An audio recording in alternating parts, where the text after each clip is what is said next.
이재명 후보가요, 어제 오전엔 큰절을, 그리고 오후에는 눈물을 흘렸다고 하는데 대체 어찌된 상황인지 영상 만나보시고 이어가 보도록 하겠습니다. 지금까지 완전히 다른 새로운 정치로 보답드리겠다, 이런 각오를 한번 표현할까 합니다.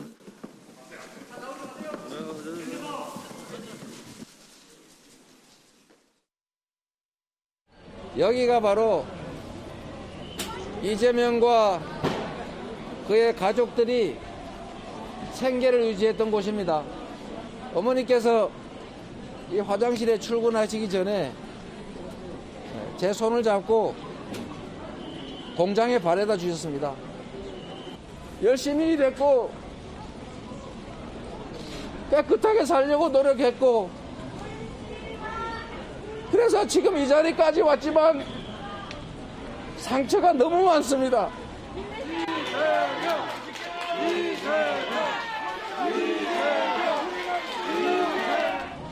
어머니도 이제 떠나셨습니다. 형님도 이제 떠나셨습니다. 이제 이런 문제로 우리 가족들 아픈 상처 그만 좀 해집으십시오. 지금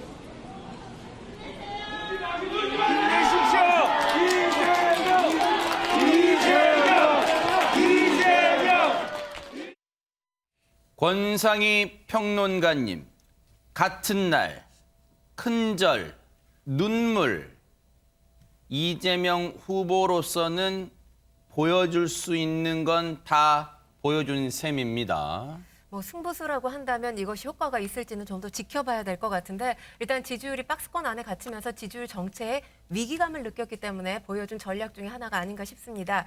오전에는 용인시에서 큰절을 했죠. 경기적 공약 발표를 하기 전에 예정에 없던 큰절을 보였던 건데, 네. 민주당 의원 30여 명과 이 연단에 같이 올랐어요. 그리고 이재명 후보가 이렇게 얘기를 했습니다.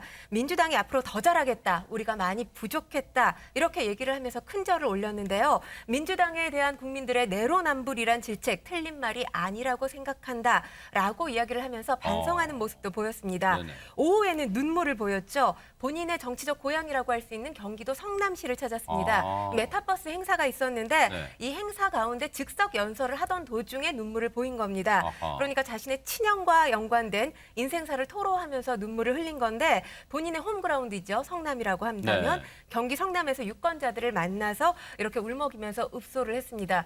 그런데 읍소 전략, 뭐 애원 전략이라고도 하고 지금 이재명 후보 눈물 전략이라고도 보여지는데, 사실 이런 읍소 전략을 하는 것, 뭐 지지층이 결집하면서 중도층 또 이 무당층으로 외연 확장을 하기 위한 하나의 전략으로 보여지는데, 이것이 이런 뭐 긍정적인 효과를 기대할 수도 있지만 한편으로 부정적인 측면이 이 감서영에 호소하는 읍소 전략이라는 게 지금 사실 이기고 있다면 발휘되지 않을 전략이거든요. 아하. 지고 있는 쪽에서 발휘되는 전략이기 때문에 이 후보가 밀린다는 걸 유권자들한테 각인시킬 수 있다는 점에서 부정적인 면도 해석이 가능한 측면입니다. 허주연 변호사님, 특히 이제 언론들은 눈물을 보인 대목에 많이 주목을 하는 것 같은데, 특히 가족 문제를 언급하는 대목에서 눈물 보였단 말이에요. 맞습니다. 이재명 후보 사실은 아킬레스건 중에 하나로 이제 계속 지적돼 왔던 게 이 가족 문제랑 관련한 이 욕설 녹음 파일 때문이었잖아요. 이것과 관련해서 어제 이제 눈물을 보이면서 이렇게 자기의 감정에 호소하는 그런 모습을 보인 건데, 네. 언론과의 인터뷰에서 이렇게 눈물을 왜 흘렸냐 이렇게 질문을 했더니 형님이 이재명 후보가 시장일 당시에 시정에 자꾸 개입을 하려고 했다는 겁니다. 근데 이걸 막았더니 이 후보가 끔찍하게 생각하는 어머니를 이용을 해서 어머니한테 뭐 전화를 하라고 시킨다든가 아니면 어머니를 뭐 어떻게 하겠다, 이런 해서는 안 되는 말까지 서슴지 않고 하는 그런 모습을 보였대요. 그래서 어머니가 무서워서 집에도 못 들어가고 이런 상황이 계속이 됐었다고 합니다.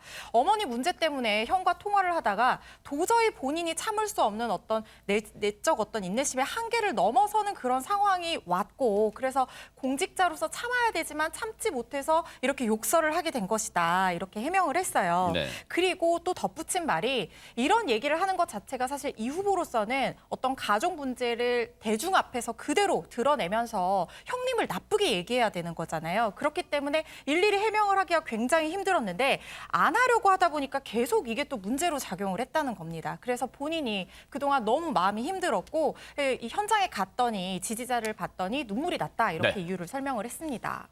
최진봉 교수님, 예. 사실 정치인들이 눈물을 흘리는 행위 뭐 자주 봅니다. 그렇죠? 뭐 이게 처음 있는 생경한 장면은 아닌데 지금 이재명 후보의 이 눈물 글쎄요, 어떻게 해석을 해야 될까요? 일단 뭐 이재명 후보가 저는 억지로 일부러 울었다고는 보지는 않아요. 그 장소 자체가 사실은 이제 본인의 어머님, 아버님이 일했던 곳이고 그곳에 얘기를 하다 보니까 감정이 격해졌을 거라고 저는 보고요. 다만 이 눈물이 갖고 있는 어떤 파장이랄까요? 그걸 제가 분석을 해보면 네. 일단 이제 그 형수 욕설 일명 그 파일 때문에 지금 논란이 되지 않습니까? 그 파일이 사실은 상당히 여성층이나 이런 분들의 지지를 올리지 못하는 그런 요인으로 작용하고 있는데 그 아픈 부분들을 사실 본인도 답답할 거예요. 제가 볼 때는. 그러니까 그 욕설 파일이라고 하는 것 때문에 본인의 지지율이 어느 정도 오르지 못하는 부분에 대한 답답함이 있을 것이고 그 아픈 가족사를 생각하면 어머니한테도 미안하고 형님한테도 나중에 또 미안한 마음이 들지 않겠습니까? 이제 그런 부분들을 표현하는 방식이 이제 눈물이란 걸로 나왔는데 어쨌든 이제 이걸 보는 사람의 관점이 다를 수 있겠죠. 그런데 지지층이나 중도층에서 어느 정도 영향을 받을 거라고 저는 보고 뭐 지지하지 않는 분들이야 일부러 그렇게 우는다 이렇게 생각할 수도 있겠지만 저는 장소나 얘기의 전체 맥락을 봤을 때 뭐 의도적으로 울었다고는 보진 않고 다만 그 울음의 의미 자체가 이 욕설 파일 때문에 본인이 정말 답답함을 토로하는 그런 하나의 방식이 아니었나 이런 생각이 듭니다. 보통 사람은 태어나서 3번을 운다 뭐 그런 말은 있습니다만 보통 울고 나서 대부분 뭐 겸연쩍은 그런 마음도 생각도 들잖아요. 울고 나서 눈물을 보인 뒤에 이재명 후보의 마음은 어땠을까요? 안진영 기자님, 일단 요 얘기를 먼저 이재명 후보 진짜 얘기 좀 들어보시고 이어가 보도록 하겠습니다. 제가 어제 좀 울었더니 속이 시원해요, 솔직히. 근데 이제 더 이상 뭐 울거나 그러지 않고 또 어머니는 가셨고 그러니까 제가 오로지 우리 국민들께서 우시지 않도록 국민들께서 정말 세상 살이가 너무 힘들어서 내가 세상 떠나버려야지 이런 마음 들지 않도록 저희도 바뀌겠습니다. 정말로 최선을 다하겠다는 약속 다시 드립니다.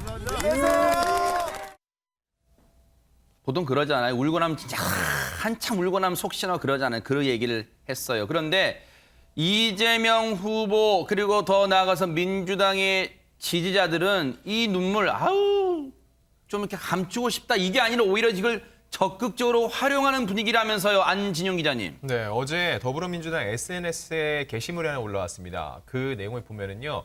이재명 후보가 이렇게 눈물을 흘리는 사진이 딱 들어가 있습니다. 안경을 왼손에 든 채 오른손으로 손수건을 들고 눈물을 닦아내는 모습을 흑백 사진으로 편집을 했고요. 이 사진에는요. 울지 마라 이재명이라고 써 있고 저 왼쪽 아래에 보면은 우리를 위해, 국민을 위해라는 글귀까지 들어가 있습니다. 그리고 이어서 여당 의원들도 한두 명씩 지지를 하고 표명하겠는데요. 송영길 대표는 눈시울이 뜨거워지네요. 토닥토닥. 한준호 의원은 그의 진정성을 한 사람이라도 더 알아갔으면 죄 없는 자 돌을 던지라 하면서 성경 구절을 공유하기도 했습니다. 그리고 천준호 의원은 이재명 후보, 저에게 어머니는 하늘이라며 눈물을 흘리며 가슴 절절한 이야기를 전했다고 표현했고요. 정철 더불어민주당 이제 선대위 메시지 총괄 같은 경우는 이재명이 울었다. 남의 아픈 가족사를 헤집는 저들이라고 욕설 파문을 규정을 지으면서 저들에게 치미는 분노는 어떻게 해야 할까라고 얘기를 했는데 결과적으로 볼 때는 어제 울고선 이게 곧바로 이렇게 하나의 메시지처럼 전략처럼 비춰지고 있기 때문에 단순히 진성성 있게 운 게 아니라 하나의 선거 전략이 아니냐라는 또 하나의 분석이 나올 수밖에 없는 근거가 된 것 같습니다. 그런가 하면 이재명 후보의 이른바 눈물 전략, 읍소 전략이라는 평가도 언론들은 하고 있습니다만 여기에 직격탄을 날리는 사람도 있다면서요. 박성배 변호사님. 바로 홍준표 의원입니다. 어제 청년의 꿈 플랫폼의 한 누리꾼이 준표 형님, 오늘 이재명 후보가 국민들 앞에서 펑펑 울었다는데 어떻게 생각하세요라는 글을 올리자 홍 의원은 쇼도 기막히게 잘해요라는 댓글을 남기면서 비꼬기도 했습니다.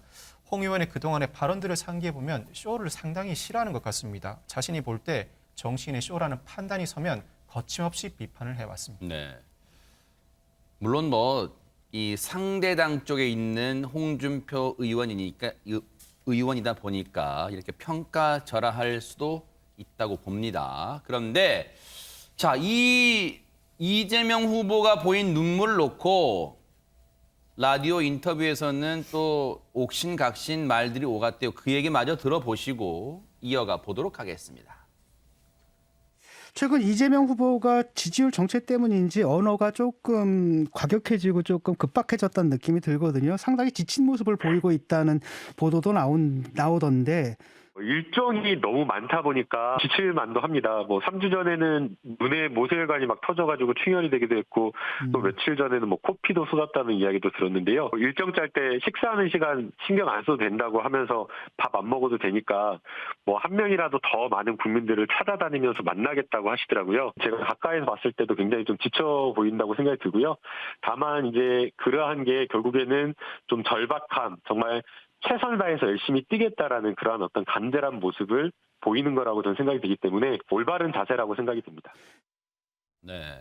사실 뭐 이재명 후보 눈에 모세혈관이 우리 보통 이제 눈에 실핏줄 터졌다 뭐 이제 그런 표현을 쓰잖아요. 그래서 충혈도 됐고 며칠 전에는 코피까지 쏟았답니다. 힘들긴 힘들잖아요. 어디 뭐 역대 대선 후보가 다 그렇게 체력적으로 정말 왜냐하면 대통령의 건강은 나라의 건강이기도 하기 때문에 굉장히 중요합니다. 그래서 후보들의 건강도 중요한데 얼마나 힘들겠어요. 거의 분 단위로 일정을 쪼개서 진행을 할 텐데 김남국 의원이 안쓰러운 마음에 이제 그 상황을 전하기도 했는데 근데 그 전에 진중권 전 교수가 질문을 이렇게 했단 말이에요. 최근 이재명 후보가 지지율 정체 탓인지 언어가 조금 과격해지고 급박해졌다는 느낌이 든다. 물론 질문도 그동안 이재명 후보의 날선 지적이나 비판을 해왔던 진중권 전 교수이기 때문에 이렇게 또 날을 세워서 이 질문을 했을 수도 있습니다만 그렇다면 이재명 후보의 발언 수위가 조금 거세졌는지 한번 얘기 한번 들어보시고 이어가 보도록 하겠습니다. 대장동에서 얼마나 억울한지 제가 좀 키토할 일입니다. 네. 이게 말이 됩니까? 수년을 싸워서 악착같이 우리 성남 시민들의 이익을 챙겨줬더니 그거를 다 뺏어 먹으려고 하던 집단이 너 왜 다 못 뺏었어? 라면서 저를 비난하고 있습니다. 산적대들이 말이에요. 최재명 교수님, 물론 앞서 제가 말씀드렸지만 진중권 전 교수는 조금은 각을 세워왔던 입장이기에 질문도 요즘 좀 과격해진 거 아니에요? 라고 이제 그렇게 운을 뗐습니다만 어떻습니까? 좀 이재명 후보의 발언 특성이 좀 그런 거친 표현들이 들어가 있었나요? 어떻습니까? 최근에 와서 그런 부분이 좀 들어가 있죠. 근데 이제 아직까지는 윤석열 후보를 직접적으로 보면 이재명 후보가 윤석열을 직접적으로 공격하는 이런 발언은 별로 안 해요. 그러니까 대체적으로 정책적 부분이나 본인과 관련된 문제를 발언하는 과정에 있어서 좀 더 센 발언을 하고 있죠. 예전에 이제 이재명 후보가 갖고 있던 이미지 자체가 센 이미지가 있었고 그걸 좀 순화시키는 부분에 있어서 부드럽게 얘기하고 웬만하면 다른 정당에 대해서 얘기 안 했거든요. 근데 요즘 이제 본인과 관련된 여러 가지 의혹들이 생기고 그것이 정말 여론에 영향을 미치는 상황에서는 좀 더 강하게 말할 필요가 있었다는 생각이 든 것 같아요. 네. 그래서 각인을 시키는 게 필요한 것 같고 이제 사실은 좀 아쉬운 부분은 후보보다는 다른 이제 민주당에 있는 의원들이나 아니면 선거 대책본부에서 조금 더 강하게 얘기를 해야 되는데 그런 부분이 부족한 부분이 있어요.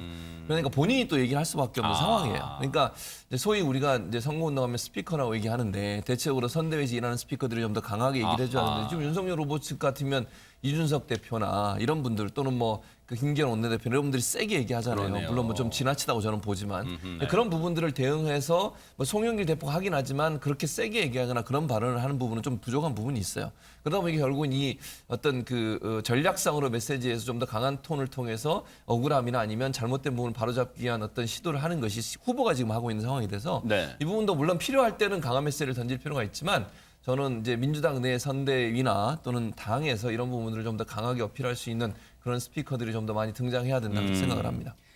사실 이런 질문이 나온 배경은 앞서 진중권 전 교수도 언급을 했습니다만 최근 정체 내지는 조금 일부 조사에는 박스권보다 조금 떨어진 하향된 여론조사 결과가 나오다 보니까 앞서는 거친 발언, 또 어떤 발언에서는 조급함, 바꿔 말하면 절실함, 그런 게 묻어나는 발언도 나오고 있대요. 마저 들어보시고 이어가 보도록 하겠습니다.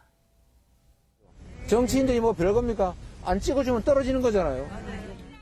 정말 2표 차로 떨어질지도 모릅니다. 여러분 한 분 한 분이 지금부터라도 하루에 한 명에게만이라도 말해주세요. 실제로 꼭 대선은 아닙니다만 총선에서는 정말 근소한 표 차이로 당락이 결정되는 경우가 있긴 있어요. 그런데 저 표현 어떻게 해석을 해야 될까요? 권상의 평론가님. 일단 지금 남아있는 시간이 너무 없어요. 그런데다가 지금 이재명 후보로서는 상당히 답답한 국면이 아닌가 싶습니다. 여론조사를 보면 문재인 대통령의 지지율 굉장히 높아요. 40%가 넘지 않습니까? 근데 아이러니하게도 정권 교체 지지율, 그러니까 정권 교체에 관한 여론도 역시 높은 상황입니다. 이 상황에서 여권의 대선 후보로서 짤 수 있는 전략이 사실 저는 그리 많지 않다고 생각하거든요. 그리고 지금까지 이재명 후보가 보여줬던 여러 가지 전략들을 보면 본인이 할 수 있는, 본인 개인기로 할 수 있는 모든 전략은 다 동원을 했다라고 생각이 됩니다. 그런 상황에서 더 이상 출구가 보이지 않기 때문에 뭐 눈물에 호소한다든지 큰 절을 올린다든지 아니면 이런 발언들을 내놓고 있는 게 아닌가라는 생각이 드는데 이게 이제 중요한 건 우리가 오디션 프로그램을 봐도 절박한 지원자한테는 아무래도 마음이 더 가게 돼 있어요.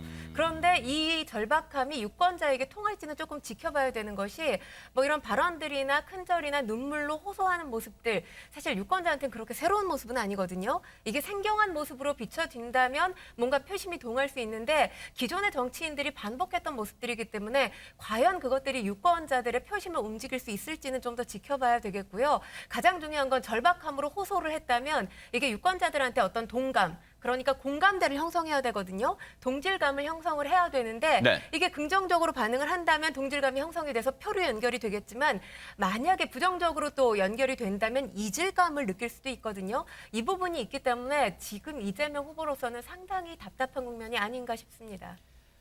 후보가 이렇게 큰절 눈물 보이면서 절박함을 호소하고 있으니 당도, 선대위도 가만히 있을 수는 없겠죠. 오늘 더불어민주당의 송영길 대표가 아침에 기자회견을 해서 이런 발표를 했습니다. 어떤 내용인지 들어보시고 이어가 보도록 하겠습니다.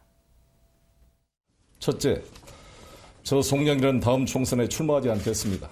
자기 지역구라는 기득권을 내려놓고 젊은 청년 정치인들이 도전하고 전진할 수 있도록 양보하고 공간을 열어줘야 합니다. 둘째, 종로, 안성, 청주, 상당구 3곳의 보궐선거에 더불어민주당은 후보를 공천하지 않겠습니다.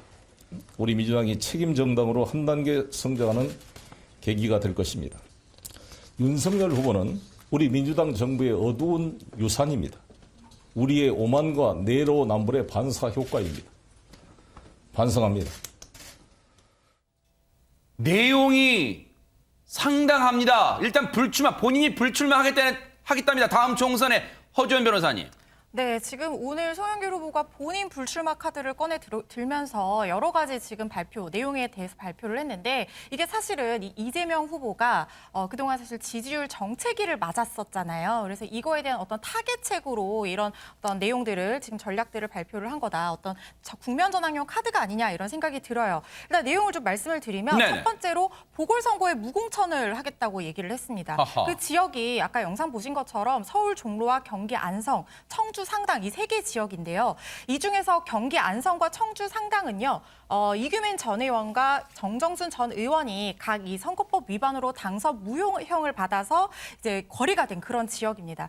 사실 민주당이 지난 서울시장 선거에서 민주당 인사의 어떤 귀책으로 거리가 된 이 지역에 대해서는 이 경우에 대해서는 인사를 공천하지 않겠다, 추천하지 않겠다 이런 당원 당규를 개정을 하면서 후보자를 냈었잖아요. 이 부분 때문에 비난을 많이 받았었습니다. 같습니다. 그래서 아마 이번 대책에서도 그런 내용이 반영이 돼서 이렇게 하지 않겠나 생각이 드는데 서울 종로는 좀 의외예요. 얘기가 좀 다른 게 서울 종로가 지금 거리된 이유는 이낙연 전 대표가 이 경선 과정에서 의원직을 사퇴하면서 공석이 된 그런 지역구거든요. 아하. 근데 여기가 굉장히 정치 1번지라고 불리는 상징성이 있는 지역이지 않습니까?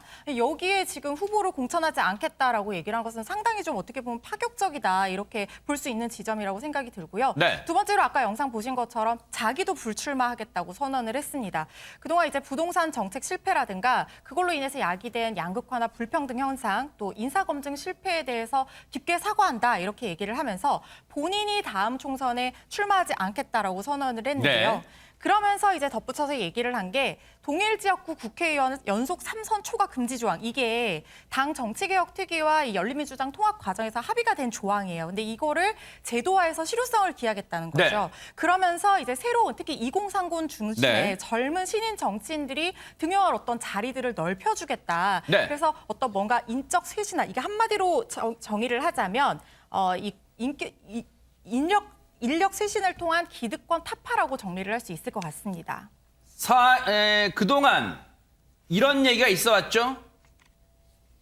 깃발만 꽂으면 당만 보고 찍어서 깃발만 꽂으면 내리 그 지역에서 3선, 4선, 5선 해왔던 그 행태를 정치 행태를 언급하면서 동일 지역구입니다. 동일 지역구에서 3선 이상 못하는 걸 제도화하겠다는 거예요.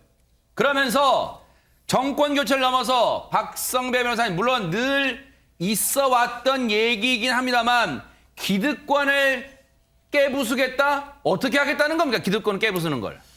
나아가 송영길 대표 국회 윤리심사 자문위에서 제명 권고를 한 윤미향, 이상직, 박덕흠 의원의 제명안을 신속하게 처리하겠다고 선언했습니다. 구체적으로 윤호중 원내대표, 김진표 윤리특위위원장과 상의해서 제명안을 윤리특위에서 처리하고 나아가 본회의의 부의에 표결 처리되도록 하겠다. 국민의힘도 국민 무서운 것을 안다면 제명에 동참하길 바란다고 말하기도 했습니다.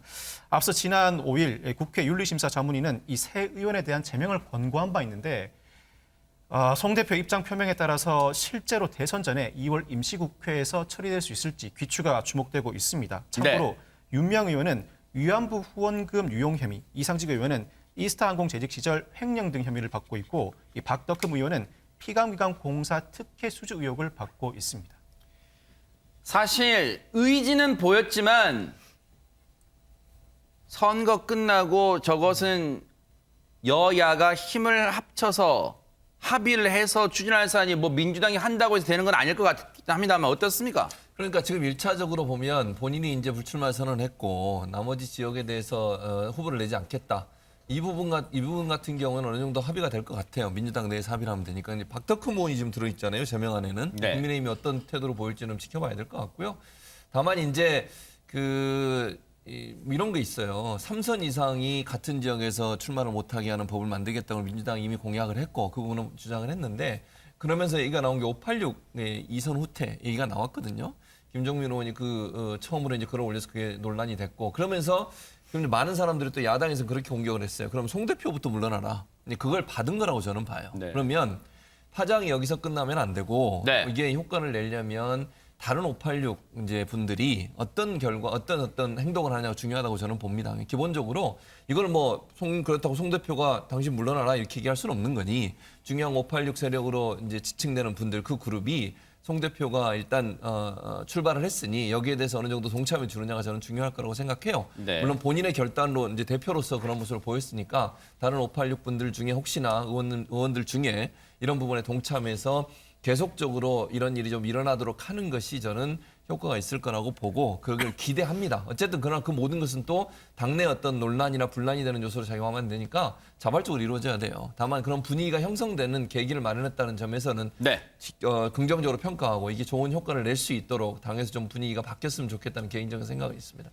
송영길 대표의 오늘 이른바 쇄신안 발표 기자회견에 대해서 자당인 이재명 후보와 또 상대당인 윤석열 후보는 어떤 반응을 보였을까요? 얘기 들어보시고 이어가 보도록 하겠습니다.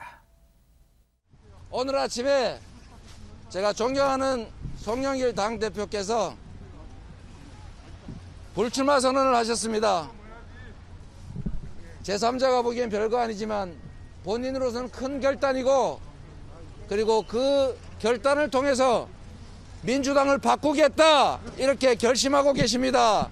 정말로 고맙고 정말로 안타깝고 또 그만큼 절박하다는 말씀을 드립니다, 여러분. 거기에 대해서 아직 무슨 논평하기는 좀 이르고, 국회에 엄청난 의석을 가지고 마음껏 소위 의회를 주물러 왔는데, 그건 뭐 진작에 좀 하지, 왜 늦게 이렇게 하느냐 하는 생각도 좀 들고요. 그 진정성 문제에 대해서도 그 액면대로 그 받아들이기 좀 어려운 부분이 있는 것 같습니다. 예상은 했습니다만 안진용 기자님, 윤석열 후보 입장에서는 일단 이 타이밍, 이 쇄신안이 나온 타이밍과 시기와 그리고 진정성, 그것을 들고 있네요. 일단 이 송영길 대표의 메시지는요, 거대 야당의 잘못을 일부 인정하고 책임과 자성의 메시지거든요. 그렇기 때문에 윤석열 후보가 직접적인 공격보다는 논평하기 이르다면서도 그 다음에 핵심을 얘기를 합니다. 선거에 임박해서 전격 발표를 하는 거에 대해서 국민들이 직접 그 진정성을 판단할 것이라는 거였고요. 그리고 윤미향 의원 등의 제명한 신속 처리에 대해서는 엄청난 의석을 가지고 국민들이 볼 때 독선적인 운영이라 할 정도로 마음껏 의회를 주물러 왔는데 진작하지 왜 이제 하느냐. 결국 이 역시 진정성 문제에 대해서는 액면 그대로 받아들이기 어려운 부분이 있다고 꼬집었습니다. 이런 우려를 예상했을 거예요. 관록의 정치인이다 보니까 송영길 대표가. 그래서 이런 말도 했습니다. 얘기 들어보시고 이어가 보도록 하겠습니다. 대선 코앞에 두고 그 쇼로 그치는 거 아니냐라는 우려도 있을 것 같은데. 제가 이 당의 처음부터 지도부가 아니었지 않습니까? 저도 수많은 배제의 아픔을 겪고 풀뿌리 당원들의 힘으로 기적같이 저는 당대표에 선출됐다고 생각합니다. 당대표 된 날부터 지금까지 일관되게 민주당 간판 빼놓고 다 변화시키자고 노력을 해왔고, 조국 사태에 대해서 공개적으로 사과를 했고, 부동산 관련 의혹 12명 의원에게 탈당을 권유하는 초강수의 조치까지 취해왔던 것은 기자 여러분들이 아실 것입니다. 답답한 심정도 내비쳤어요. 진작에 하지 못한 점 송구하다는 뜻도 내비쳤습니다. 권상희 평론가님. 일단 기자 여러분들이 아실 겁니다라고 얘기를 했지만 국민들은 알지 못했습니다. 정확하게 말씀을 드리면. 왜냐하면 사실 이런 발표가 4.7 재보선 이후에 나왔더라면 아마도 이재명 후보가 박스권 안에 갇혀서 이렇게 힘들지 않지 않았을까라는 생각도 해보거든요. 그리고 이재명 후보가 이재명의 민주당으로 만들겠다. 그때만 나왔어도 지금 진정성 관련해서 의문이 제기되지는 않았을 텐데, 지금 일단 최근에 발표된 여론조사들 보면 당선 가능성을 묻는 여론조사에서 항상 이재명 후보가 윤석열 후보보다 지지율이 높았거든요. 그런데 어제였나요? 오늘이었나요? 이 당선 가능성 묻는 지지율에서 윤석열 후보가 이재명 후보를 이기는 그런 여론조사 결과도 발표가 됐습니다. 그 상황에서 어제 읍소 전략이 있었죠. 그리고 오늘 송영길 대표의 이런 갑작스러운 발표가 있다 보니까 당연히 이 선거에 임박했기 때문에 발등에 떨어진 불 끄려고 하는 거 아니냐, 이런 얘기가 나올 수밖에 없는 것이 아닌가라는 생각이 들고요. 일단 뭐 공천만 관련해서도 지방선거 관련해서 2030 세대 공천 많이 하겠다. 네. 이런 취지로 얘기를 했어요. 그런데 가장 중요한 건 2030 세대의 마음을 얻으려면 어떻게 공천을 하겠느냐, 이게 중요하거든요. 포인트가 빠진 상태에서 뭐 586 용태론이라든지 본인이 다음 공천에 이제 다음 선거에 출마하지 않겠다, 이런 발표라는 게 국민들한테 그다지 크게 영향을 미치거나 큰 감동을 주지는 못하지 않을까 싶습니다. 사실 뭐 정치 얘기를 하면서 군사 용어를 쓰는 건 뭐 바람직하진 않습니다만, 어떻게 보면 좀 많은 언론들이 관행처럼 쓰다 보니까 인용하자면, 당대표의 저 쇄신안 발표뿐만 아니라 소위 이재명 후보의 측근으로 불리는 분들도 측면 지원 사격에 나섰어요. 이런 선언까지 했답니다. 얘기 들어보시고 이어가 보도록 하겠습니다. 이재명 후보의 최측근으로 분류되어 소위 치륜회로 불리는 저희부터 기득권을 내려놓겠습니다. 국민이 선택해 주실 이재명 정부에서 국민이 선택 없는 임명직은 일체 맞지 않겠습니다. 이재명 후보가 소위 측근이라 불리는 사람들에게 둘러싸여 그들만의 국정 운영을 하게 되는 모습을 국민 누구도 원치 않으시리라 믿습니다. 이번 정부에서도 보훈 인사, 회전문 인사, 진영 인사의 고리를 끊어내지 못했습니다. 86 용퇴론에 이어서 7인회가 있었는가도 처음 들어보신 많겠지만 어쨌든 7인회가 백이종군 이재명 후보가 당선돼도 임명직 일절 맞지 않겠답니다. 일단 여러 가지 인적 쇄신안들을 지금 갑작스럽게 굉장히 많이 발표를 하고 있는데 7인회 같은 경우는 지금 사실 정청래 의원 때문에 이해관이라는 말이 떠올랐잖아요. 이해관 아니냐 이런 또 의구심을 자아내고 있습니다. 86 용태론에 이어서 이제 이재명 7인회 백이종군을 선언하게 된 건데 7인회 멤버가 정성호, 김영진, 김병욱, 임종성, 문진석, 김남국 의원 그리고 이규민 전 의원 이렇게 7명입니다. 그러니까 이재명 정부에서는 일절 임명직을 맡지 않겠다라고 선언을 한 건데요. 일체 기득권을 버리고 오직 국회에서 혁신과 국민 통합을 위해서 열심히 일하겠다. 이렇게 어제 국회 기자회견에서 밝혔습니다. 세신 승부수로 분석을 하고는 있는데 지금 중요한 게 사실 7인회 국민들이 알고 있었을까요? 저는 7인회 멤버가 누군지도 몰랐고 7인회라는 목소리가 지금 본격적으로 등장한 게 어제라고 생각을 하거든요. 그러니까 물밑에 있던 측근들이 공식적으로 우리가 7인회야 라고 등장한 것 같아서 솔직히 좀 당혹스럽다라는 생각도 들었는데 그렇게 본다면 사실 7인회라는 것 자체가 국민들이 생각했을 때는 7인회가 그동안 물밑에서 영향력을 행사하고 있었구나. 이렇게 의구심을 가질 가능성도 있었기 때문에 과연 이 시점에서 이 발언이 필요했나라는 생각이 좀 듭니다. 그리고 일단 임명직 맞지 않겠다라고 하는데 줄 사람 생각도 안 하는데 임명직 맞지 않겠다 이렇게 발표하는 것도 지금 사실은 무리가 있어 보이는데 이와 관련해서도 여러 가지 목소리가 나오고 있어요. 적절하다. 또 지금 국민의힘 같은 경우는 홍준표 의원이 이 공천과 관련해서 이 특정 사람들을 특정 인물을 추천을 하면서 또 문제가 생기지 않았습니까? 이것과 대비 효과를 누린 거다. 이런 분석이 있느냐 하면 또 가장 중요한 건 당장 중요한 건 인적 쇄신이 아니라 요즘엔 이재명 후보의 본인 리스크라고 이야기도 합니다. 이재명 후보가 갖고 있는 대장동 의혹과 관련된 논란을 스스로 풀어야 되고 또 여기에 대해서 지금 욕설 파문과 관련해서도 눈물로 호소를 하기는 했지만 이와 관련된 문제들이 해결되지 않고 있는데 인적 쇄신론이 그다지 힘을 받지는 못할 거다. 이런 분석도 가능해 보입니다. 최진봉 교수님. 예. 사실 이재명 후보 입장에선 불과 한 달도 안 되는 걸로 저는 기억이 돼요. 1월 초 나온 여론조사만 해도 윤석열 후보가 많이 빠졌어요. 그때 민주당 내 선대위에선 무슨 얘기가 나왔냐. 언론 보도입니다만 박광원 의원 등이 소속 의원들에게 문자를 돌려서 우리 자중하자. 이럴 때일수록 들뜨면 안 된다. 자중하자라고 했던 게 불과 한 달도 안 된 시점이었어요. 근데 지금 의원들, 당대표, 선대위 지금 절박함을 지금 나타내고 있습니다. 곳곳에서. 그렇죠. 그러니까 저는 지금 권상희 평론가는 자꾸 폄훼를 하시는데 저는 동의하지 않고요. 어쨌든 어떤 형태로든 절박함을 보여준다고 생각해요. 늦었어도 해야 돼요. 그게 빠르고 늦고의 문제가 아니에요. 물론 더 빨리 했으면 더 좋을 뻔했죠. 그러나 이런 문제에 대해서 절박함을 보이지 않으면 국민들이 과연 민주당을 지지하겠습니까? 지금 저는요. 물론 이재명 후보가 개인적으로 갖고 있는 여러 가지 문제점에 대해서도 비판받을 수 있지만 그거보다 정권 심판론 때문에 이렇게 되는 거예요. 이게 지지율이 올라가지 않는 이유가 뭐겠습니까? 어쨌든 정권 심판론이 강하게 작동하고 있는데 거기에는 민주당의 책임이 분명히 있는 거예요. 문재인 정부하고 민주당이 제대로 하지 못했던 것에 대한 국민들이 심판하고 싶은 거예요. 네. 그러니까 이재명 후보에 대한 네거티브, 그게 예를 들면 이재명 후보가 있는 윤석열 후보나 김건희 씨도 있는 거잖아요. 그게 크게 작동했다고 저는 보지 않아요. 지금의 이 상황은 결국 정권 심판론이 크게 작동하고 있는데 거기에 가장 중심에 민주당과 문재인 정부가 있는 거예요. 그럼 민주당이 그 많은 의석을 가지고 지방의회 그 의석까지 갖고 있으면서도 불구하고 제대로 그럼 일을 했냐 쇄신하고 저는 절대로 그렇지 않다고 봐요. 거기에 대한 어떤 비판, 거기에 대한 심판, 그게 저는 이번 선거의 가장 큰 어떤 프레임이라고 보거든요. 네. 그걸 바꾸기 위해서 뭔가 다 내려놔야 돼요. 그러니까 어쩔 수 없어요, 이거는. 그러니까 네. 민주당이 늦게 했다, 그렇게 비판할 수는 있겠죠. 그러나 이런 여러 가지 노력들은 국민 앞에 보여주는 모든 방법을 다 동원해야 된다고 저는 봅니다. 네. 그리고 절박함을 보여줘야 돼요. 끝까지 절박하게 가야 된다고 저는 보고요. 지금의 이런 여론조사 결과가 그럼 끝까지 갈 거냐 저는 그렇게 보진 않아요. 아주 박빙으로 갈 거라고 보는데 네. 이런 여론조사의 출력하면서 가장 중요한 것은 민주당이 끝까지 국민 앞에 반성하고 국민의 마음을 얻으려는 노력을 보여줘야 되고 제가 아까 말한 절박함으로 가야 된다고 네. 저는 봐요.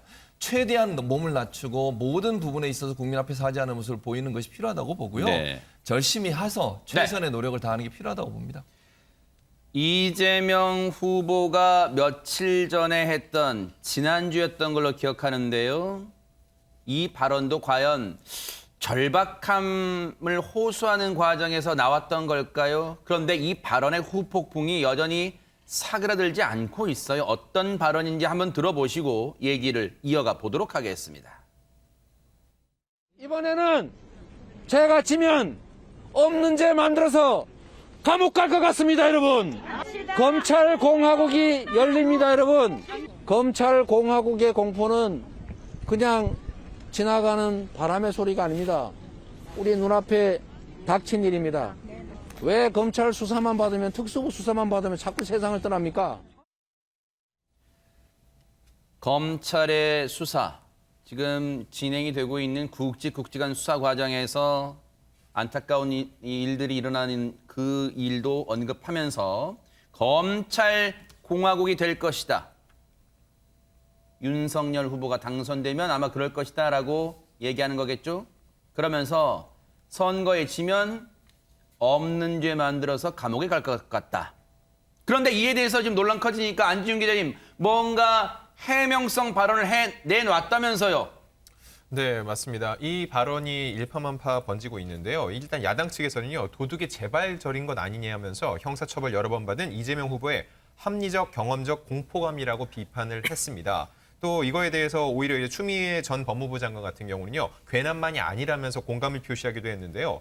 자, 이 논란이 사그라지자 이재명 후보가 직접 얘기를 했습니다. 윤석열 후보가 당선되면 검찰 공화국이 다시 열리지 않을까 하는 우려를 그렇게 표현한 것이라면서 제 얘기는 전혀 아니었다라는 입장을 다시 밝혔거든요. 그런데 이 문장을 보면요, 이번에 제가 지면 없는 죄 만들어 감옥 갈 것 같다. 물론 그 안에 주어는 없습니다. 그런데 그동안 이미지를 보면은 이재명 후보는 굉장한 달변가거든요. 이 얘기를 했을 때 어느 정도 논란이 될 거라는 걸 의식하지 않았을까라는 생각이 들고요. 결국 여러 번 얘기를 했지만은 정치인이 어떤 얘기라고 그거에 대해 해명을 해야 되는 발언은 하지 않는 것이 옳다는 얘기가 또다시 나오는 이유입니다. 대선에 치면 감옥 갈 것 같다는 게 자기 얘기를 한 게 아니랍니다. 일반적으로 그런 분위기, 그런 사회가 될 것 같다라고 얘기했다는 겁니다. 그러다 보니까 이걸 언론들이 인터뷰 때 다시 재차 안 물어볼 수가 없겠죠. 그 얘기 한번 들어보시고 이어가 보도록 하겠습니다. 대선에서 지면 감옥에 갈 것 같다라는 말씀하신 부분도 그런 맥락에서 좀 보면 될까요? 우리 윤석열 후보께서 이렇게 말씀하셨어요. 네. 내가 딱 보니까 이재명 후보는 확정적 범죄자 같다. 이렇게 말씀하셨어요. 대장동 어쩌고 하시면서 반드시 감옥을 보내겠다. 이런 표현도 하셨던 것 같아요. 근데 부인도 보면 그 표현 중에 내가 아마 가만 안 놔둘 거다. 뭐 이런 표현들 있는 걸로 보면 제가 저의 문제가 아니고 이 검찰 공화국이 다시 열리지 않을까 그런 그 우려, 우려를 그렇게 표현했던 거지 뭐 제 얘기를 한 건 전혀 아니었습니다. 자기 얘기한 건 아니라는 저 인터뷰 혹시 국민의힘 측에서도 봤을까요, 허주현 변호사님? 보고 비판을 했습니다. 윤희숙 국민의힘 전 의원이요, 자기 SNS를 통해서 이렇게 태도를 바꾼 이재명 후보의 발언을 비판하고 나선 건데요. 사실 윤 전 의원이 그동안 이 전두환 씨 문제라든가 재산세나 건보료 문제에 대해서 태도를 바꾼 적이 있는 이재명 후보를 비판했던 전력이 있어요. 근데 이번에도 이 SNS에 이 후보가 제 얘기 아니다라고 해명한 기사를 공유를 하면서 감옥에 갈까 봐 무서우시다는 분이 이틀 만에 국민에게 큰 웃음 주신다. 아무리 다급해도 좀 쉬셔야 할 뜻이라며 조롱 섞인 그런 글을 올리기도 했습니다. 네, 윤희숙 전 의원이야 사실 이재명 저격수 뭐 이런 또 별칭을 갖고 있었는데 이번에도 빼놓지 않고 SNS에 저렇게 일가를 했습니다. 7시간 45분 정도의 통화 녹취 파일이 지금 공개되면서 여러 가지 후속 보도도 나오고 있죠. 그런데 지금 이런 얘기가 나오고 있어요. 아, 이게 김건희 씨가 그냥 넘어갈 사안은 아닌 것 같다. 뭔가 사과나 입장 표명 다시 있어야 되는 거 아니냐. 이런 얘기들이 나오고 있는데 국민의힘 측에서 고민하고 있을까요? 관련 얘기 들어보시고 이어가 보도록 하겠습니다. 김건희 씨 사과 의향이나 공식 활동 계획 같은 것도 있을까요? 뭐 아주 확정적이지는 않아요. 그래서 제가 지금 말씀드리기가 적절치 않네요. 뭐 우리가 어떻게 하는 게 가장 옳은 일인지 부분에 대해서 고민을 더 하고 있어요. 저희가 공식적으로 또 공개적으로 이 부분을 테이블에 올려서 논의한 적은 없고요. 네. 물론 선거가 저희가 3월 9일 전에 어떤 식으로든 국민께 인사드리고 또 고개 숙여 더 인사드릴 계기가 있겠죠. 그렇지만 정확하게 시점이 특정된 것은 아닙니다. 네. 권상희 평론가님, 저 정도의 얘기가 나온다는 것은 7시간 45분 통화 이 육성 파일의 취재 과정의 위법성, 그 문제는 논외로 치더라도 공개된 내용의 파장이 상당하다는 것을 지금 혹시 반증하는 이 말들일까요? 어떻습니까? 일단 부적절한 발언들이 꽤 많이 포함이 돼 있어요. 그렇기 때문에 이에 대해서 김건희 씨가 당연히 입장을 밝히는 게 정확한 수순이죠. 그리고 중요한 건 사실 김건희 리스크가 본인이 입장을 밝히지 않으면 여전히 남아 있을 수밖에 없고 그로 인해서 또 민주당의 또 윤석열 후보에 대한 공격 이루어질 수밖에 없기 때문에 여기에 대해서 완전히 털고 가려면 김건희 씨가 본인 입장을 내야 한다라고 생각이 됩니다. 네. 일단 설전 7시간 통화와 관련해서 지난 16일 MBC에서 스트레이트 이 첫 보도가 있었어요. 그때 사실 사과문을 내려고 했다고 합니다. 그런데 이후에 서울의 소리 유튜브 채널 그리고 또 MBC 뉴스에서 추가 보도가 이어졌었죠. 어저께 권영세 이 본부장이 김건희 씨 사과 공식 활동에 대해서 우리가 어떻게 하는 게 옳은 일인지에 대해서 고민하고 있다라고 밝혔고 또 김은혜 공보단장 역시 마찬가지로 선거 전 어떤 식으로든 국민께 고개 숙여서 인사드릴 계기가 있을 거다 이렇게 밝혔는데 지금 당의 한 관계자가 24일 세계일보 통화에서 이렇게 밝혔다고 합니다. 김 씨 사과 입장문은 설 연휴 전인 이번 주엔 나가야 할 것. 이렇게 밝혔다고 하는데 설 연휴 전이 중요한 이유가 설 연휴가 이번 대선의 분기점으로 꼽히고 있는 그런 타이밍입니다. 그렇기 때문에 이 지나서라면 조금 의미가 퇴색될 수 있기 때문에 전에는 입장문이 아마도 나가지 않을까 조심스럽게 예상을 해봅니다. 당 핵심 관계자 등장하네요. 이번 대선은 양측 모두 핵심 관계자들이 많이 등장합니다. 어쨌든 그런데 설 익은 밥 먹다간 또 탈날 수도 있어요. 왜냐하면 설 민심 잡기 위해서 설 전에 그럼 설 전이 이번 주잖아요. 네. 뭔가 이번 주에 사과의 형식이든 어떤 입장 표명이든 이 7시간 45분 육성 파일에 대해서 입장을 내놓는다. 근데 오늘이 벌써 화요일이에요. 25일이에요. 굳이 설 전에 한다면 한 사낙을 남았어요. 글쎄요.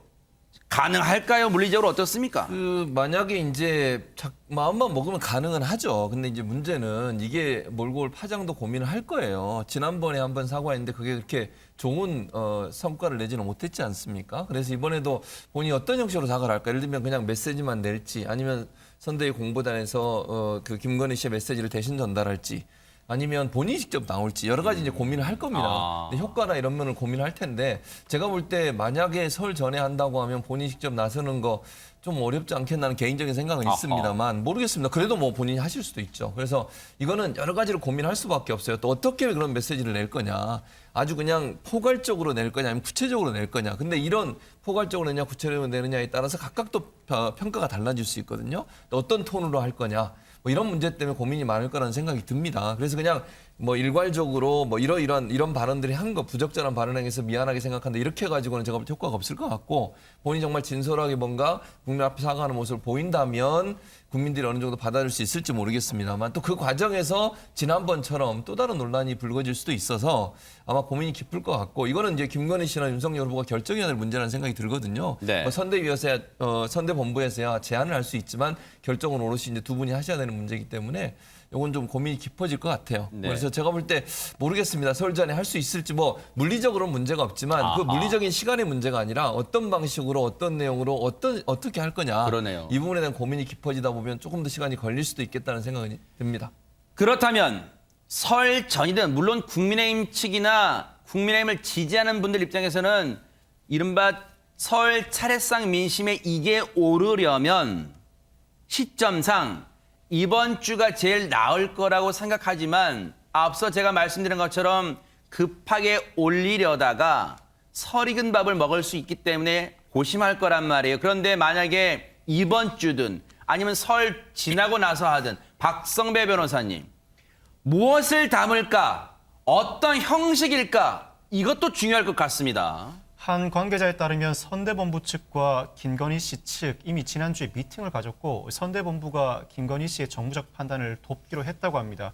공식 조직은 설립되어 있지 않지만 사실상 김건희 팀이 설립되어 있다고 평가해도 무방한 상황 같습니다. 네. 이 선대본부는 특히 설 연휴 전에 김 씨의 입장문 발표를 추진 중입니다. 지난해 12월에는 김건희 씨가 자신을 둘러싼 각종 논란에 대해 기자회견을 열었지만 이번에는 기자회견 대신에 입장문을 언론에 배포하는 방식을 고려 중이라고 합니다. 이 입장문에는 안희정 사건 피해자에 대한 사과, 홍준표 의원, 유승민 전 의원에 대한 유감 표명이 담길 가능성이 높습니다. 아하. 그런데 사실 이제 분위기는 오늘도 몇몇 조간들은 이런 분위기를 좀 전했단 말이에요. 그런데 이준석 대표는 약간 결이 다른 얘기를 하는 것 같아요. 안진영 기자님. 네, 어제 방송에 출연해 7시간 통화 녹취에 관련된 생각을 밝혔는데요. 일단 사과 문제에 대해서는 아직 이 선대본부 내에서 구체적인 일정이나 계획 논의된 적은 없는 것으로 알고 있다고 얘기를 했고요. 네. 그러면서 이런 말을 덧붙였습니다. 통상적인 다른 후보의 배우자가 하는 정도의 활동은 해도 관계없다고 생각한다면서도요. 다만 너무 기획된 활동처럼 보이는 것을 자제하는 게 좋을 것이라고 생각을 밝혔는데요. 네. 사실 윤 후보랑 이 대표는요. 갈등 봉합 후에는 원팀 기조를 이어가고 있거든요. 이런 상태에서 이제 김건희의 대중 등판을 앞두고 이런 얘기를 공개적으로 한 건요. 일종의 활동 가이드라인을 제시했다고도 분석할 수 있을 것 같습니다. 시청자분들을 위해서 최진봉 교수님이 우리말 해석 좀 해주세요. 지금 이준석 대표가 말한 보세요. 다른 후보의 배우자가 하는 정도의 통상적인 활동, 이거는 뭐고 기획된 활동, 이건 또 뭐예요? 한번 해석, 차이점 좀 해석 좀 해주세요. 일단 뭐 통상적으로 다른 후보가 하는 활동이라 하면 지금 현재 뭐 이재명 후보나 아니면 안철수 후보 같은 경우도 이제 부부가 같이 다니시거나 아니면 따로 활동하시거든요. 네. 그런 부분들을 아마 얘기하는 것 같아요. 그러니까 통상적으로 보통 후보자 부인들이 하시는 활동 같으면 이제 같이 다닐 때는 뭐 시장에 이런 데 가서 인사할 때 같이 다니고 아니면 개별적으로 후보가 가지 못하는 지역에 가서 봉사활동을 한다거나 아니면 주요 어떤 뭐 그 장소에 가서 그분들과 함께 대화하는 모습을 보이는 거 이런 것들 아마 얘기하는 것 같아요. 그러니까 김건희 씨 같은 경우에 두 가지가 있을 수 있겠죠. 윤석열과 함께 유세 현장을 가는 방법 또는 특정 지역에 윤석열과 가지 못하는 지역에 가서 본인이 이제 독단적으로 활동하시는 분 이런 것들이 있을 거라고 보여지는데 그리고 나서 기획된 활동이라고 한 건 뭐냐면 이게 너무 기획된 활동이라는 표현을 썼어요. 그러니까 저는 이게 너무라는 표현을 이게 그러네요. 너무란 부사가 있네요. 네. 너무. 아하. 왜냐하면 다 기획된 활동이에요. 사실은 이제 후보 부인들이 어디를 가실 때는 다 계획하고 어디를 갈지 누구를 만날지 어떤 행사에 갈지 이걸 다 결정하고 가지 그냥 가지는 않습니다. 즉흥적으로 가지는 않잖아요. 그렇게 할 수 없어요. 네. 뭐 보안도 그렇고 그다음에 안전도 그렇고 네. 또 이제 그 메시지가 있는 거잖아요. 후보 부인이 어디를 가더라도 그 가신 장소가 메시지예요. 결국은. 그러니까 김건희 씨가 만약 활동을 한다면 그 메시지도 고민하면서 가야 되기 때문에 기획을 할 수밖에 없는데 너무 기획된 이 말은 이제 너무 이게 경직되거나 아니면 너무 이게 짜여진 듯한 모습을 보이는 것, 자연스러움이 줄어들게 되면 이게 그냥 보여주기식이 아닌가 이런 비판을 받을 수 있거든요. 그러니까 좀 더 자연스럽게 보일 수 있도록 기획이 돼야 된다. 그래서 너무 기획된 것은 자제하는 게 좋다. 이런 표현을 한 것 같습니다. 사실 김건희 씨가 선거 대선판에 등판을 하려면 앞서 말씀드린 것처럼 7시간 45분 그 육성 파일에 대한 입장 표면 또는 사과 표현이야 그렇다 치더라도 그것에 대한 발언과 때려 뗄 수가 없을 거예요. 그런데 등판을 하게 된다면 그 시점은 과연 선대본부 내에서는 어떤 정도의 시기로 생각하고 있을까요? 어떤 시기 생각하고 있을까요? 관련 얘기 들어보시고 이어가 보도록 하겠습니다. 제가 이제 후보께 지휘 조언을 드린다면 그냥 5년 전에 김정숙 여사께서 자맹하면서 전국의 여러 가지 이제 양로원이라든지 또 장애시설이라든지 다니면서 그냥 묵묵히 봉사활동을 하고 보통의 국민들이 어떠한 어려움을 겪는지를 현장에서 피부로 호흡하면서 느꼈던 그런 과정들이 있었거든요. 그래서 저는 김건희 배우자께서도 그 길을 그대로 한번 해보셨으면 어떨까 하는 것이. 김정숙 여사 롤모델은 계속해서 이 대선 국면에서 후보 배우자 얘기할 때만 늘 거론되던 지금 롤모델이에요. 네, 그렇습니다. 네. 여러 안들 가운데 아마 이것도 김경진 단장의 개인적인 의견이라기보다 고려되고 있는 안들 중에 하나인 것으로 보여지는데 문화일보 취재를 보면 이 김 씨가 본격적인 활동을 앞두고 채비를 마친 것으로 그렇게 보도가 되고 있습니다. 그러니까 연휴 기간을 전후해서 비공개 자원봉사 등으로 조용한 행보를 검토하고 있는 것으로 알려지고 있는데요. 네. 지금 뭐 코로나19 상황에서 또 예술가들 상당히 어렵지 않습니까? 그래서 이 어려움을 겪고 있는 예술인들을 격려하거나 또 종교시설을 방문하는 등의 이 다양한 방안 등이 거론이 되고 있는 상황이고요. 일단 뭐 선대본부 차원에서의 배우자팀 신설은 미루기로 했다고 합니다. 왜냐하면 선대본부가 최근 회의에서 당장 구성하는 건 시기상조다 이렇게 의견을 모았다고 하는데 사실 김건희 씨 등판이 중요한 이유가 긍정적인 측면과 부정적인 측면을 해석할 수 있다면 부정적인 건 일단 김건희 씨가 등판을 하게 되면 모든 여론이 김건희 씨를 향할 수밖에 없어요. 아하. 그러니까 대선 40여일 앞두고 김건희 씨가 주인공이 돼버리는 이상한 상황이 연출될 수 있기 때문에 등판에 조심스러운 건 사실이지만 등판을 하지 않게 되면 계속해서 지금 구설이 나오고 있지 그러네요. 않습니까? 구설을 막기 위해서라도 정면 돌파를 위한 등판은 필요하지 않나라는 생각이 듭니다. 들으신 것처럼 김건희 씨의 등판 시기는 여전히 국민의힘 선대부분 내에서는 지금 숙제예요. 여전히 지금 숙제 풀고 있어요. 그렇다면 상대방 입장에서 볼 때, 더불어민주당 입장에서 볼 때 김건희 씨가 등판하는 게 득이 될까요? 독이 될까요? 관련 얘기 들어보시고 이어가 보도록 하겠습니다. 이 녹취 내용이 나오면 윤석열 후보 지지율에 마이너스 요인으로 작용하지 않을까 이렇게 예상을 많이 했던 거 아닙니까? 실제로는 녹취 내용이 나오니까 20, 30대 남성들이 갖는 이 반패미 정서 이거를 이게 자극을 해서 거꾸로 윤 후보의 20, 30대 청년들의 그 지지율 상승에 오히려 일정 부분 거꾸로 그 플러스 요인을 작용한 면도 또 없지 않아 있는 거거든요. 결집 효과를 발생시켰다. 그렇죠. 이제 그런 플러스 건데 마이너스 제로입니까 그러면? 뭐 그런 거라고 봅니다. 근데 이게 녹취록 이 내용을 사실상 들여다보면 사실상 이건 최순실보다도 더 할 수도 있겠다, 더 독할 수도 있겠다 하는 걸 우리가 사실 그런 면이 있는 건데 그런 면이 작동이 안 되고 이거 사실 이 얘기는 처음 나온 얘기는 아니에요. 최진봉 교수님. MBC 스트레이트 보도 이후 오히려 김건희 씨 관련해서 또는 윤석열 후보의 지지율이 급격히 빠질 줄 알았는데 지금 기대하고는 달리 결과가 나오고 있다. 이런 분석들 나오고 있단 말이에요. 그러니까 처음에 이제 MBC 스트레이트 방송 이후에 그런 결과가 나왔었죠. 사실은 그냥 왜냐면 기대감이 너무 컸고요. 일단 뭐 거기서 뭔가 좀 큰 게 터질 거다 이런 이제 생각들을 가지고 봤는데 실제 내용들을 보면 뭐 저는 내용상으로는 문제가 있다고 보는데 그럼에도 불구하고 그게 두드러지게 나타나지 않고 그냥 쭉 듣는 형식이었어요. 예를 들면 어떤 발언에 대해서 문제점을 지적하고 그걸 분석하는 것보다는 그냥 쭉 듣고 그렇죠. 이런 얘기했다 이러다 보니까 효과가 반감이 되는 거죠.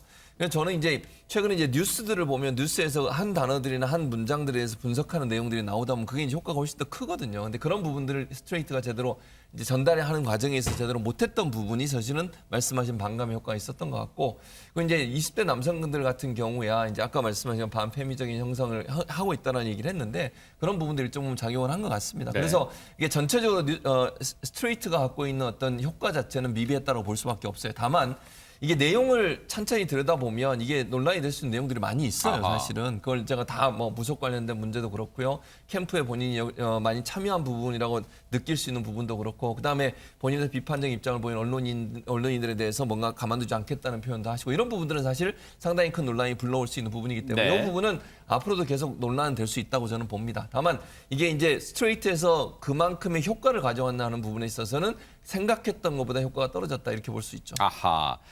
그런데 민주당 입장에서는요, 김건희 씨를 신경 안 쓸래야 안 쓸 수가 없는 건가 봅니다. 분위기가 그래요. 관련 얘기 좀 들어보시고 이어가 보도록 하겠습니다. 내가 정권 잡으면 무사하지 못할 것이다 라는 발언으로 본인이 마치 대통령 다 된 것처럼 행동했습니다. 이쯤 되면 윤석열 사단의 실소유주는 부인 김건희 씨다 이렇게 봐야 할 것입니다. 한간에는 윤찍김, 윤석열 찍으면 김건희가 대통령 된다는 말이 떠돕니다. 최순실을 뛰어넘는 왕순실 이 시대가 나오는 일은 절대 없어야 할 것입니다. 뭐 요즘 사회가 조어 경쟁, 말 만드는 경쟁이긴 한데 지금 윤찍김, 왕순실 이런 표현 나왔습니다. 허지원 변호사님. 맞습니다. 저 발언이 이제 윤호중 민주당 원내대표가 오늘 열린 원내대책회의에서 한 발언 중에 나온 단어인데요. 윤 원내대표는 최순실 국정농단을 우스워 보이는 김건희 3대 농단의 실체가 드러났다라고 하면서 저 단어를 언급을 한 거예요. 네. 윤 대표가 얘기하는 이 3대 농단이라는 게 뭐냐면 이 김건희 씨 7시간 녹취 파일에 나온 발언들을 기초로 해서 본인이 이제 생각하는 그런 주장을 한 겁니다. 네. 어떤 내용이냐면 이제 정대택 씨 국감 증인 취소한 그걸 두고 이제 김건희 씨가 우리가 취소시켰다 뭐 이런 발언을 해요. 그게 이제 국회 농단이 아니냐 이렇게 얘기를 하는 거고, 뭐 한동훈 검사랑 연락하는 것은 수사 농단이고 내가 정권을 잡으면 뭐 어떻게 하겠다 이게 이제 선거 농단이다 해서 3대 농단이라고 지금 윤 원내대표가 주장을 하고 있는 겁니다. 이런 것들 종합해서 봤을 때 윤석열 사단의 실소유주는 부인 김건희가 아니냐라고 얘기를 하면서 윤찍김이라는 말이 돈다라고 비판을 한 거고요. 무속의 힘에 이끌려서 최순실을 뛰어넘는 왕순실의 시대가 나오면 안 된다라고 얘기를 하는 겁니다. 자, 이런 가운데 안진용 기자님, 김건희 씨가 어젯밤에 직접 포털 사이트에 자신의 보통 이제 이름 치면 누구 이름 치면 거기에 프로필 나오고 사진까지 나오게 되는데 그동안에 없었는데 어제 등장했다는 얘기가 있어요. 네, 어제 한 포털 사이트에요. 김건희 씨가 이제 인물 정보로 등재가 됐습니다. 어제부터 김건희 씨의 이름을 검색을 하면은요, 관련 정보가 뜨는데 일단 프로필 등록이 왼쪽 아래를 보시면요, 본인 참여라고 나와 있습니다. 이게 어떤 의미냐면은요, 프로필을 직접 제공을 했다는 의미죠. 이 사진을 포함해서 모든 내용을 그렇게 제공을 했다는 얘기입니다. 제공 날짜가 2022년 1월 24일로 나오네요, 밑에. 네, 바로 어제로 나오고요. 자신의 직업을 주식회사 코바나 소속의 대표이자 또 위쪽에 보면은 전시 기획자라고 소개를 했습니다. 네. 그러면서 2015년부터 4년간 기획한 전시의 목록을 첨부를 했고요. 또 하나 눈에 띄는 점은요, 남편이 윤석열 후보라는 점은 특별히 변기하지 않았습니다. 그런데 보면은 윤석열, 이재명 후보 역시 아내에 대한 별다른 내용을 넣지 않고 있거든요. 네. 이거랑 같은 맥락으로 볼 수 있고, 네. 또 하나 눈에 띄는 점은 허위 이력 논란이 불거진 이 학력 사항은 제외됐다는 점입니다. 그런데 권상희 평론가님, 왜 하필 지금이에요? 프로필 올린 게. 일단 뭐 다선 후보의 아내 가운데 직업을 가지고 사회생활을 하는 뭐 최초이자 유일한 여성인 건 사실입니다. 김건희 씨가.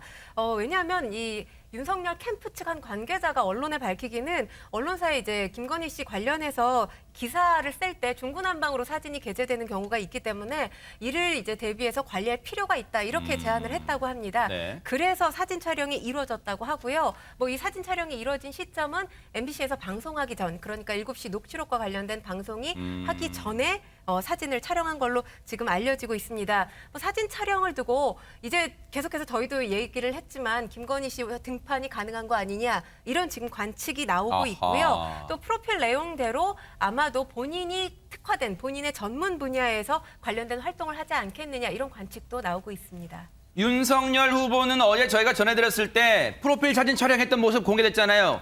그거에 대해서 어떻게 생각하냐 했더니 남편인 저도 잘 모르겠어요 했단 말이에요. 근데 오늘 그렇다면 이 프로필 이제 올렸잖아요. 포털 사이트에 이것 관련해서는 어떤 답변했을까요? 얘기 들어보시고 이어가 보도록 하겠습니다. 제가 여기 올라오기 전에 제 그 아내한테 전화를 했습니다. 이거를 네이버에서 그냥 올려준 거냐 아니면 직접 올린 거냐 했더니 본인이 직접 올렸는데 뭐 간단하게 올려놨더라고요. 그래서 좀 더 좀 상세하게 올릴 생각이라고 그 얘기를 저도 지금 막 듣고 올라왔습니다. 그럼 혹시 이제 공식 일정을 좀 염두하시는 건지? 아니 그런 식의 상세한 게 아니고 그냥 이름, 사진 굉장히 짧게 올려놔서 다른 분들이 하는 거 정도 조금 더 지금보다는 조금 더 올린다고 뭐 그렇게 얘기를 하더라고요. 그리고 글쎄 뭘 할지는 저도 아직 잘 모르겠습니다. 자, 권상임 평론가님 한 번 더 여쭤볼게요. 사실 그 전에 윤석열 후보가 아내 관련 얘기를 하면 집에 갔는데 너무 늦게 들어가서 아내를 못 만나서 못 물어봤다. 보통 이런 얘기를 많이 했는데 그나마 진일보된 건 전화로 물어보긴 물어봤다는 거네요, 지금. 그런데 뭐 아직까지 정확하게 답변을 하지는 않았습니다. 그러니까 등판과 관련된 것이 지금 조율 중인 거지 완전하게 결정이 된 상황은 아니라는 해석이 가능하고요. 또 사실 결정이 됐다 하면 기자분들께서 당연히 시점을 물어보실 거 아닙니까? 근데 그 시점에 대해서도 지금 조율 중인 상황이기 때문에 잘 모르겠다라는 취지로 이야기를 한 것이 아닌가 싶습니다. 네. 뭐 관련해서 김건희 씨 측이랑 이제 선대본부 관계자의 미팅이 있었다고 해요. 그런데 이 선대본부가 이제 김 씨의 정무적 판단을 돕기로는 했지만 이게 공식 조직은 아니라고 합니다. 사실상 그러니까 김건희 씨 팀 이게 뭔가 만들어져서 물밑 조력을 하고 있지 않나 이런 추정이 가능해 보입니다. 그리고 사실 김건희 씨 아까도 제가 뭐 구설을 끊으려면 이런 말씀을 드렸지만 네. 그동안 악녀화, 마녀화된 이미지를 깨기 위해서라도 실제로 등판하는 게 효과적이지 아하. 않나라는 생각이 듭니다. 악녀화, 마녀화. 아하, 네.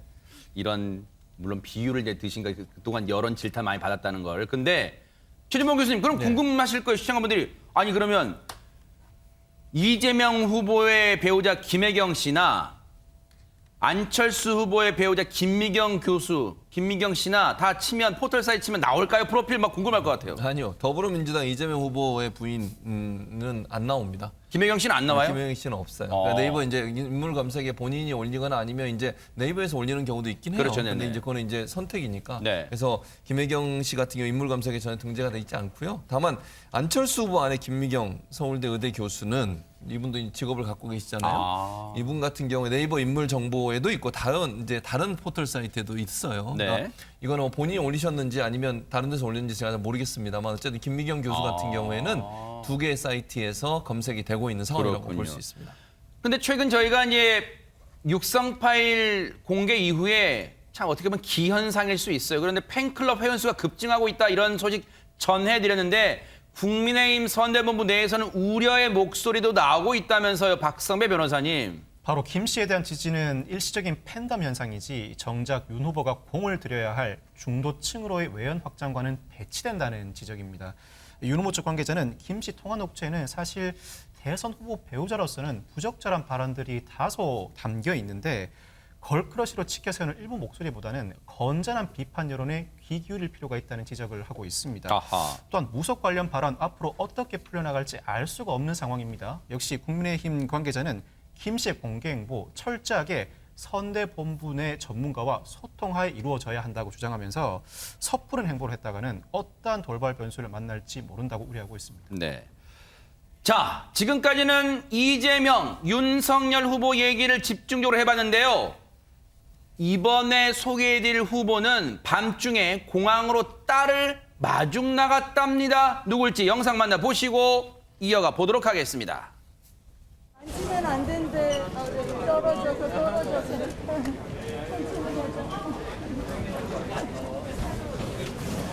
정말 오랜만에 딸을 보니까 너무 반갑네요.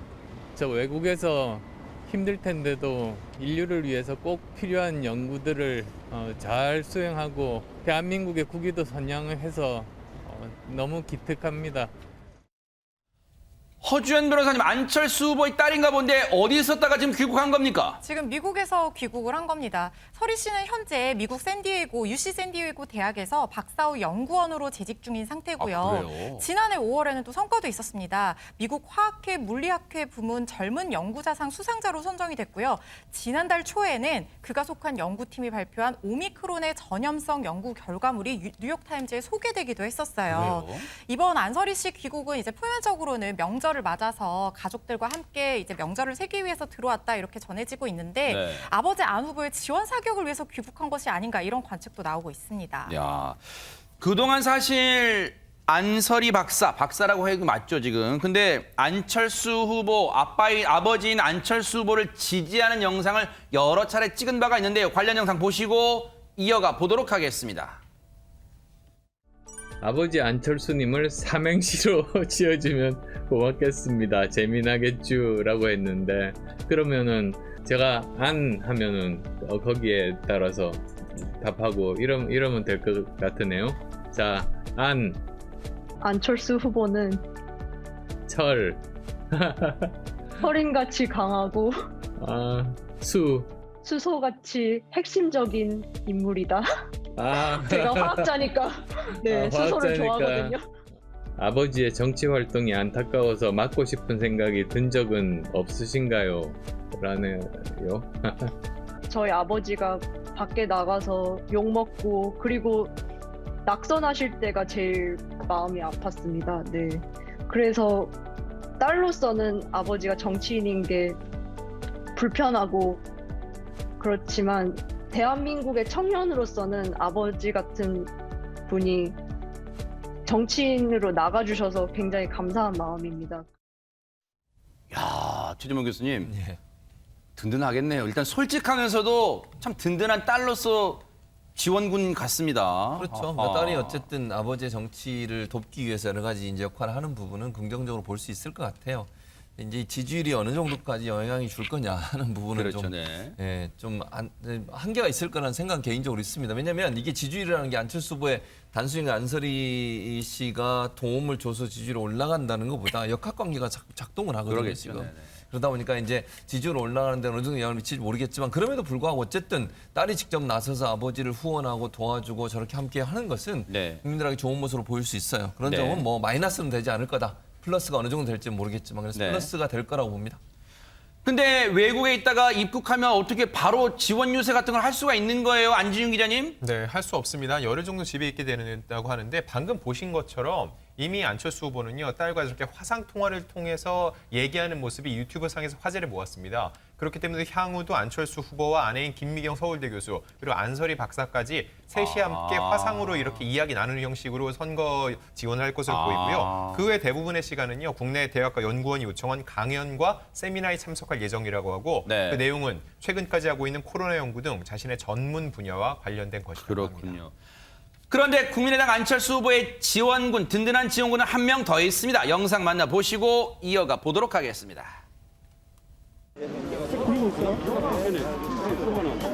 계속 응원하고 있습니다. 예, 더 열심히 하겠습니다. 새해 복 많이 받으십시오. 예, 잘 부탁드립니다. 안사람입니다. 열심히 하겠습니다. 와, 5살인데 이렇게 크네요. 예, 단디하겠습니다.